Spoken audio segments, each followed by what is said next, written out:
গতকালকে আমাদের প্রিয় ভাই সাম্যকে যে নৃশংস কায়দায় হত্যা করা হয়েছে, খুন করা হয়েছে, এর পিছনে আমরা বারবার শুনতে পাচ্ছি বহিরাগত সন্ত্রাসীরা এই কর্মকাণ্ডটি ঘটিয়েছে এবং গ্রেপ্তারও হয়েছে। আমরা দেখেছি বহিরাগত সন্ত্রাসী।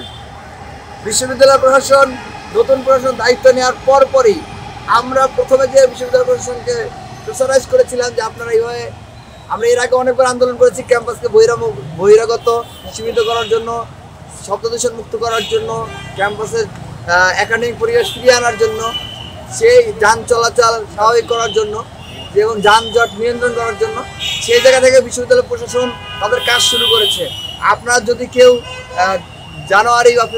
জানুয়ারি বা ডিসেম্বরে যদি ক্যাম্পাসে এসে থাকেন, আপনারা দেখবেন যে ক্যাম্পাসটা কত সুন্দর ছিল, একেবারে নিরিবিলি, সবাই তাদের মধ্যে করে কাজ করতে পারতো। একেবারে শব্দ দূষণ একেবারে অনেকাংশে কমে গেছিলো, যানজট অনেকাংশে কমে গেছিলো, শিক্ষার্থীদের একটা প্রাণের ক্যাম্পাস হয়ে উঠেছিল।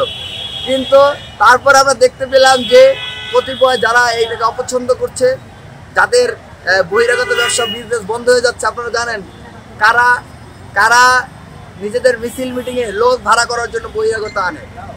আপনারা জানবেন কারা বহিরাগতদেরকে দিয়ে সরোয়ার্দী উদ্যানে আপনার এই গাঁজা ব্যবসা, মাদক ব্যবসা নিয়ন্ত্রণ করে। আপনার খোঁজ দিলে দেখতে পাবেন সেটা কোন দল নিয়ন্ত্রণ করে, কারা সেখানে বসে মাদক সেবন করে।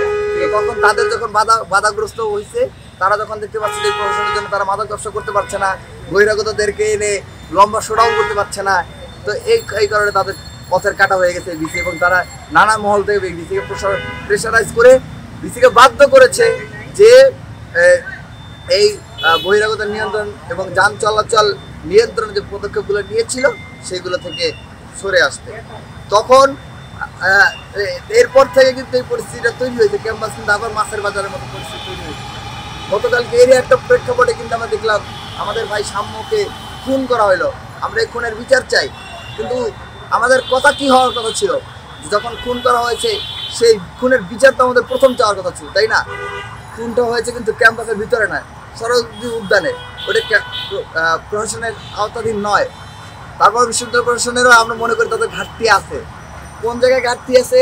তারা অধিকাংশ শিক্ষার্থীর মতামত চিন্তা না করে এই কিছু মহলের প্রেসারে যারা বাধ্য হয়েছে, এইটাকে আমরা ঘাটতি মনে করি এবং তাদের ব্যর্থতা মনে করি। তারা যদি বিশ্ববিদ্যালয়ের শিক্ষার্থীদেরকে জানাতো যে তারা এই কারণে পারছে না, বিশ্ববিদ্যালয়ের শিক্ষার্থীরা কিন্তু বিশ্ববিদ্যালয় প্রশাসনের পাশে দাঁড়াইতো। আমরা কিন্তু বারবার বলছি, স্যার আপনারা যদি কোনো প্রেশার ফিল করেন আমাদেরকে জানান, আমরা আপনাদের পাশে দাঁড়াবো।